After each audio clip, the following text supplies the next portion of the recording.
Welcome to andhramix.com. Manchu Vishnu తానే నిర్మాతగా హీరోగా చేసిన దేనికైనా రెడీ చిత్రం మలయాళంలో కూడా సూపర్ హిట్ టాక్ సొంతం చేసుకుంటోంది. దీంతో మంచు విష్ణుకు మలయాళ బొనంజా లభించినట్లయింది. తమాషా ఏంటంటే మలయాళం చిత్రం ఉదయపురం సుల్తాన్ అనువాద హక్కులు కొనే విష్ణు కొన్ని మార్పులతో దేనికైనా రెడీని రూపొందించారు. దీనిని మళ్ళీ మలయాళంలోకి డబ్ చేసి విడుదల చేశారు. అసలు మాతృకున్న భాషలోనే మళ్ళీ రిలీజ్ చేయాలంటే సినిమా మీద చాలా కాన్ఫిడెన్స్ ఉండాలి. అయితే అలాంటి కాన్ఫిడెన్స్తోనే విష్ణు అటు తమిళంలోనూ ఇటు మలయాళంలో కూడా విడుదల చేశాడు. తెలుగు రిలీజ్ అయిన 2 రోజుల తర్వాత మలయాళంలో విడుదలైంది. విష్ణు కూడా రిలీజ్ రోజున అక్కడికి వెళ్ళి స్వయంగా దగ్గరుండి రిలీజ్ చేయించి వచ్చాడు. అయితే మలయాళ చిత్ర పరిశ్రమలో వేర్వేరు వివాదాల కారణంగా ఇది విడుదలైన 2 రోజులకే రాష్ట్ర వ్యాప్తంగా సినిమా థియేటర్లు అన్ని సమ్మెలో వెళుతూ మూతపడ్డాయి.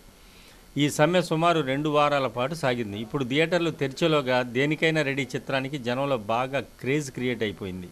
తెలుగులో వివాదం చెలరేగినట్లుగా అక్కడ కూడా వార్తలు రావడం, అది కూడా సినిమాకు మార్కెట్కు ప్లస్ అయింది. అసలు ఈ సినిమాలో ఏముందో చూద్దాం అనుకుంటూ జనం బాగా రావడంతో సూపర్ హిట్ టాక్ వచ్చేసింది. ఒక భాషా చిత్రాన్ని హక్కులు కొని రీమేక్ చేసి తిరిగి అదే భాషలో విడుదల చేసి ఇట్టు కొట్టడం అనేది చాలా అరుదుగా జరిగే సంగతి. నిర్మాతగా విష్ణు ఆ సక్సెస్ను సాధించాడు.